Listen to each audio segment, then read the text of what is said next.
আসসালামু আলাইকুম ভিউয়ার্স, কেমন আছেন? আশা করছি ভালো আছেন।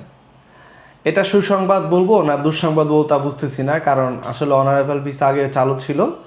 আপনি আমার হেডলাইন থেকে বুঝতে পারতেছেন। বর্তমান সময়ে কিছু দিনের জন্য অনারেবল ভিসা বন্ধ রেখেছিলেন বাংলাদেশ সরকার। যারা বিদেশ থেকে বাংলাদেশে আসতেন, যেমন ইউএসএ, ইউকে বা বিভিন্ন দেশ থেকে যারা বাংলাদেশে আসতেন, ফরেনার অথবা বাংলাদেশি পাসপোর্ট হোল্ডার, যাদের অন্য বাংলাদেশি ভিসা লাগায় দেন হচ্ছে বাংলাদেশে আসতে হতো, অথবা অনারেবল ভিসাতে বাংলাদেশে ঢুকতে পারতেন। কিন্তু যেটা হয়েছে যে আপনি যারা এখন আসতেছেন, তো রিসেন্টলি খুব বিড়ম্বনার শিকার হন যারা ওইখান থেকে রওনা দিতেন। বাংলাদেশে এসে দেখা যেত যে তারা জানতেন না ইনফরমেশনগুলো, যে এখানে আসলে কি এখন ভিসা কি চালু আছে কি নাই, আসার পরে বলতেছে ভিসা তো বন্ধ।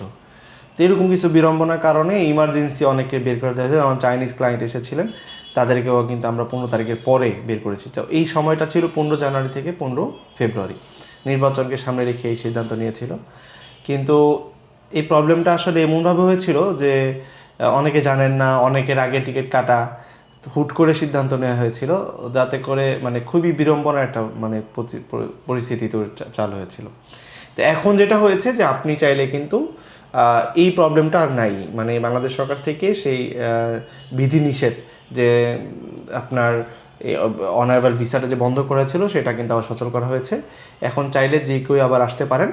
তবে এখন যে সতর্কতার সাথে নেওয়া হয়েছে, বলা হয়েছে কিছু ইনফরমেশন, যেমন আপনি কোথায় থাকবেন, কি করবেন, কেন আসতেছেন, বিস্তারিত ডিটেলসগুলো সাথে নিয়ে আসার জন্য।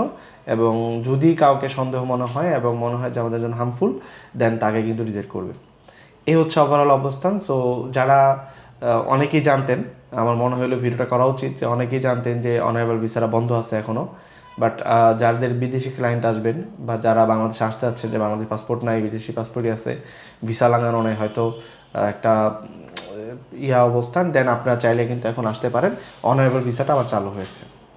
সব ভালো থাকবেন। আসসালামু আলাইকুম।